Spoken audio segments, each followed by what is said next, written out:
Welcome back to our channel. Telangana రాజకీయాల్లో project అంశం ఇప్పుడు హాట్ టాపిక్ గా మారింది. అధికార కాంగ్రెస్, ప్రతిపక్ష బీఆర్ఎస్ మధ్య మాటల యుద్ధం రోజు రోజుకి తీవ్రమవుతుంది.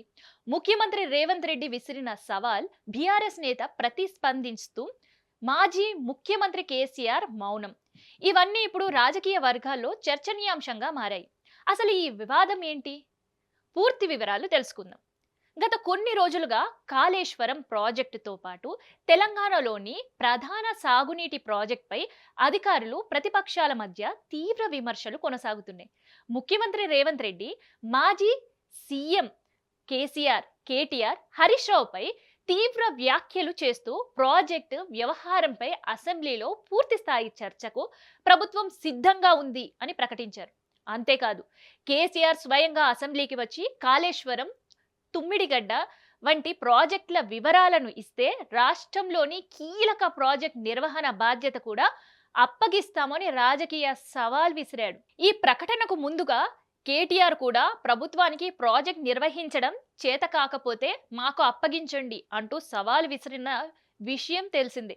ఈ నేపథ్యంలో సీఎం నేరుగా కేసీఆర్ను లక్ష్యం చేసుకొని రాజకీయంగా ప్రాధాన్యత సంతరించుకుంది. ఇంత రాజకీయాల వేడి నెలకొన్నప్పటికీ మాజీ ముఖ్యమంత్రి కేసీఆర్ ఇప్పటి వరకు బహిరంగంగా స్పందించకపోవడం చర్చకు దారితీసింది. బీఆర్ఎస్ వర్గాల్లో కూడా దీనిపై భిన్న అభిప్రాయాలు వ్యక్తమవుతున్నాయి.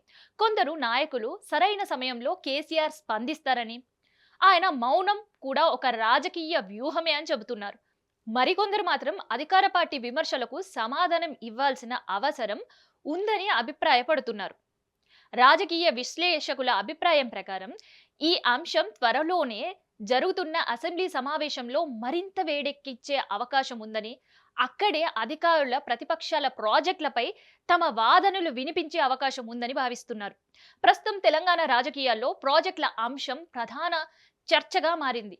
ఒకవైపు ప్రభుత్వం అసెంబ్లీలో చర్చకు సిద్ధమని చెప్తుంటే, మరోవైపు బీఆర్ఎస్ కూడా ప్రభుత్వంపై విమర్శలు కొనసాగిస్తుంది. ఈ నేపథ్యంలో కేసీఆర్ స్పందిస్తారా, లేక అసెంబ్లీ వేదికపై తన వైఖరిని వెల్లడిస్తారా అనే అంశంపై ఆసక్తి నెలకొంది. మరి ఈ రాజకీయ పరిణామాలపై మీ అభిప్రాయం ఏంటి? కేసీఆర్ ఇప్పుడు స్పందించాలా, లేక అసెంబ్లీలో మాట్లాడటం సరైన నిర్ణయమా? మీ అభిప్రాయం కామెంట్ రూపంలో తెలియజేయండి. ఇలాంటి తాజా తెలంగాణ రాజకీయ వార్తల కోసం మా ఛానల్ని సబ్స్క్రైబ్ చేసుకోండి. వీడియో నచ్చితే లైక్ అండ్ షేర్ చేయండి.